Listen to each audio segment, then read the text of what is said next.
Hello everyone and welcome to Cinderful Gaming.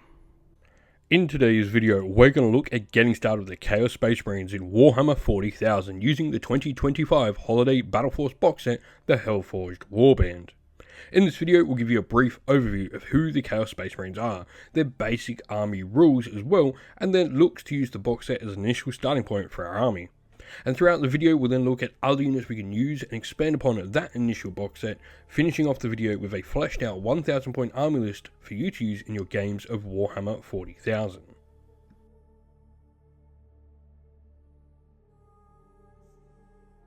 Chaos Space Marines, also sometimes called Traitor Marines, Renegade Marines or Heretic Astartes, are former Space Marines of the Imperium of Man, who have chosen to abandon the service of the Emperor of Mankind and dedicate themselves to Chaos to achieve their own ends. Such corrupt Astartes usually belong to one of the 9 original traitor legions that betrayed the Emperor during the ancient civil war called the Horus Heresy more than 10,000 standard years ago, while others come from Space Marine chapters created long after the heresy ended up and have turned renegade since then. Chaos can corrupt Astartes of any and at any time and place, just as its siren call leads many lesser men and women to their damnation. During the Horus Heresy, the terrible Imperial Civil War that pitted battle brothers of the 18 known Space Marine legions against one another, there were 2 factions. There were the Loyalist Space Marines who continued to serve the Imperium and the Emperor of Mankind, and the Chaos Space Marines of the Traitor Legions who betrayed the Emperor and pledged their souls to the ruinous powers, the 4 Chaos Gods, and the arch-traitor Horus.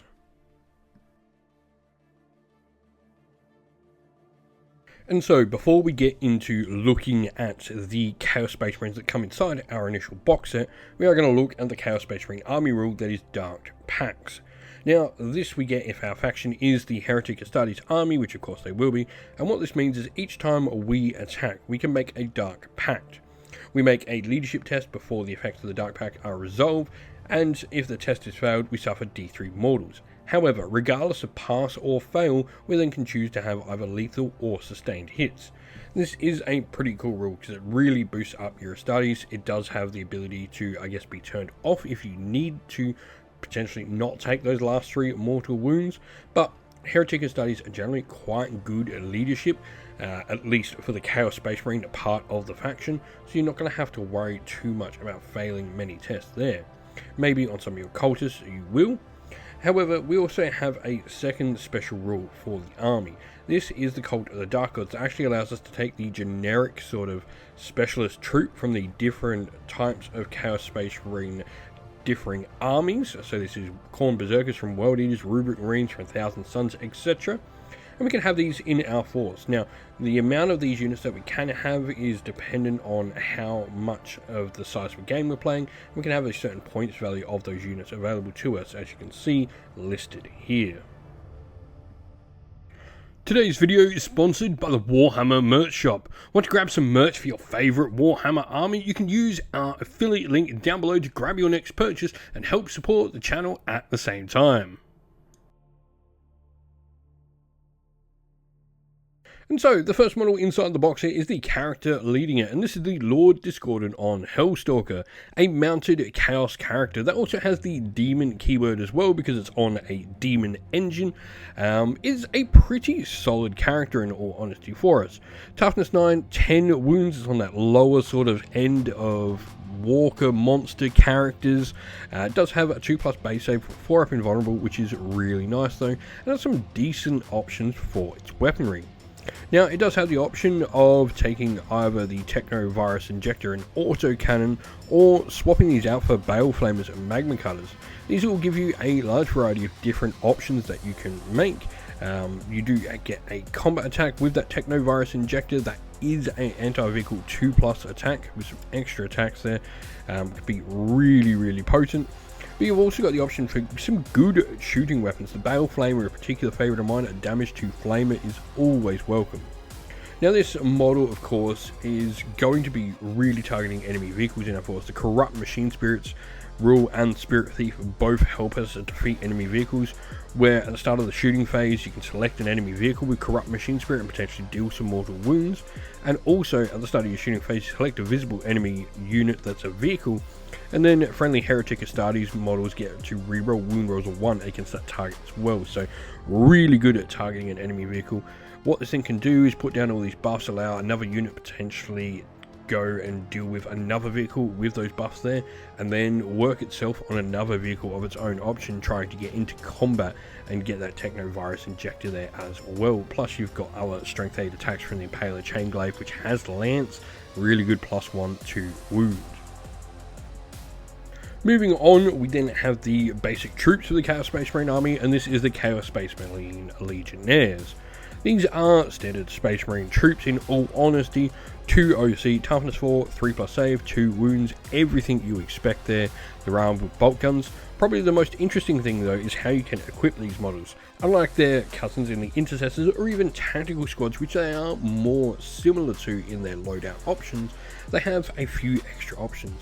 Now the Aspiring Champion can take a combat weapon and pistol weapon of option, much the same as their Loyalist brethren, but you've also got the options to have your specialist weapons in there, things like the Flamer, a Heavy Bolter, but you've got specialist chaos weapons like Havoc autocannons, or even allowing one model to have a Plasma Pistol and Astartes Chainsword in there as well. A couple of other specialist weapons options you've got are the Balefire Tome, which is a psychic weapon, and a heavy melee weapon to give essentially a harder hitting weapon in combat. Your Chaos Icon is a equipment choice you can take, where it does allow you to take a leadership test for Dark Pact, being able to reroll them.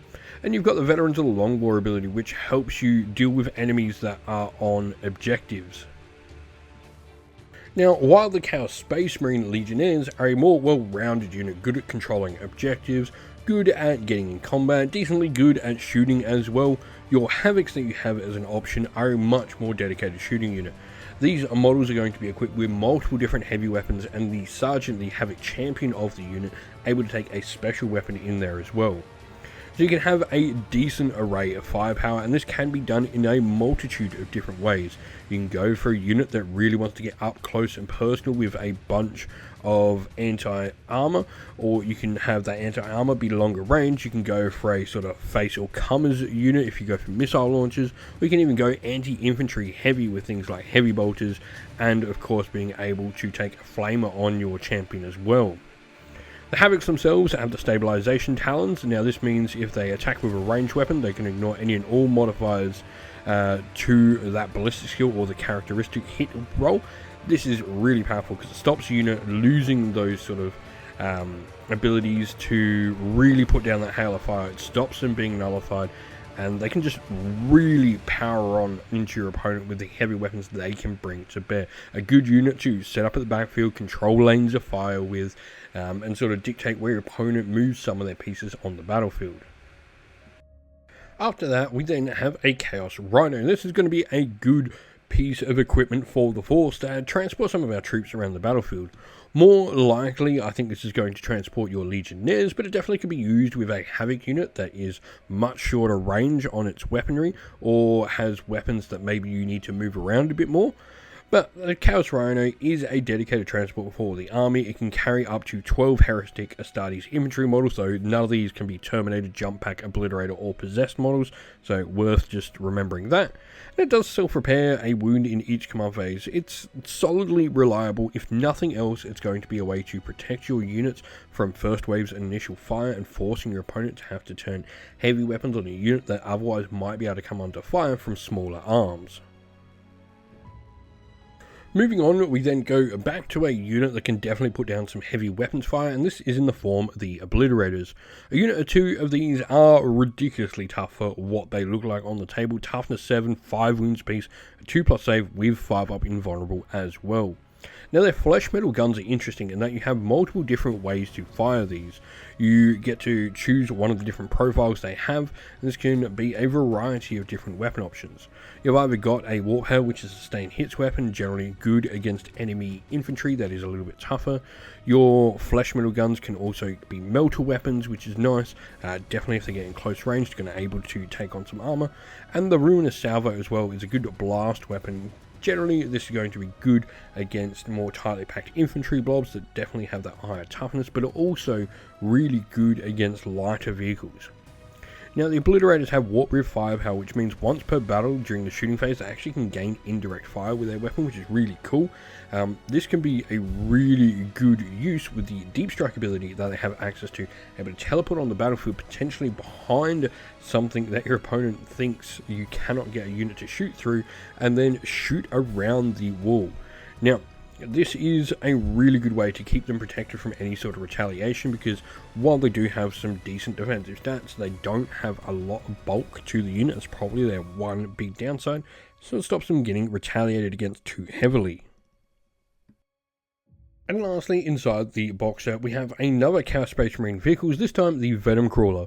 On the lighter side of vehicles, 9 toughness, 9 wounds, and a 3+ save with 5 up invulnerable thanks to being a Chaos Demon Engine. This walker does provide a decent amount of firepower. Excruciated Cannon with 6 attacks at strength 6, -1 AP, damage 2, definitely can do some damage against enemy Space Marines or tougher infantry, things like Orcs. And the Soul Eater special means at the end of the fight phase, it's Soul Flare, Tendrils and Claws, which also are 2 damage, good for going into those Orcs and Space Marines, actually gets to add 1 to the attacks characteristic if it destroys things during the battle, meaning this thing's get nastier and nastier the longer your opponent doesn't deal with it. Not overly expensive points-wise at the time of recording anyway, this can be a nice little distraction piece that can do quite a decent bit of damage if your opponent leaves it unchecked.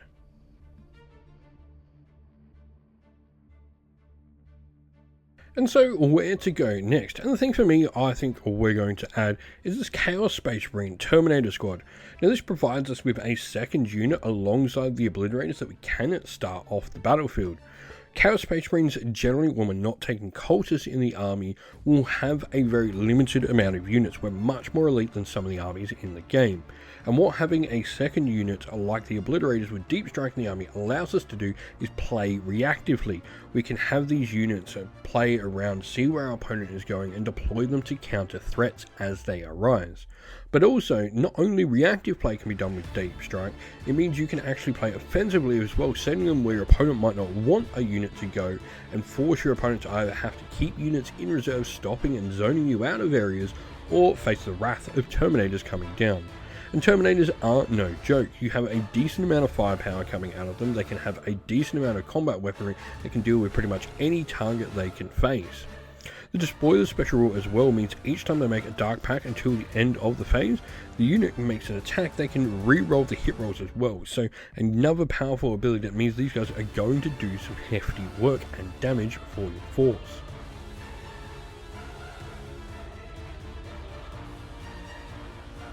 And so, for our Chaos Space Marine force today, we've gone with the Fellhammer Siege Host. The Iron Fortitude rule I really like, where each time an attack targets a Heretic Astartes unit from your army, excluding damned units, that means any cultists, if the strength characteristic of that attack is greater than the toughness characteristic of the unit, you subtract 1 from the wound roll. This is really potent as an ability, as it keeps your units around that much longer. Judging by the game as well, there are a lot of things that are strength 3 in combat or in range as well if you are playing against some of the Hordier armies, and this is going to really help you survive any of their heavy weapons they have access to. And so, moving into our army list, our first lot is the characters, and we just have our Lord Discordant on Hellstalker here.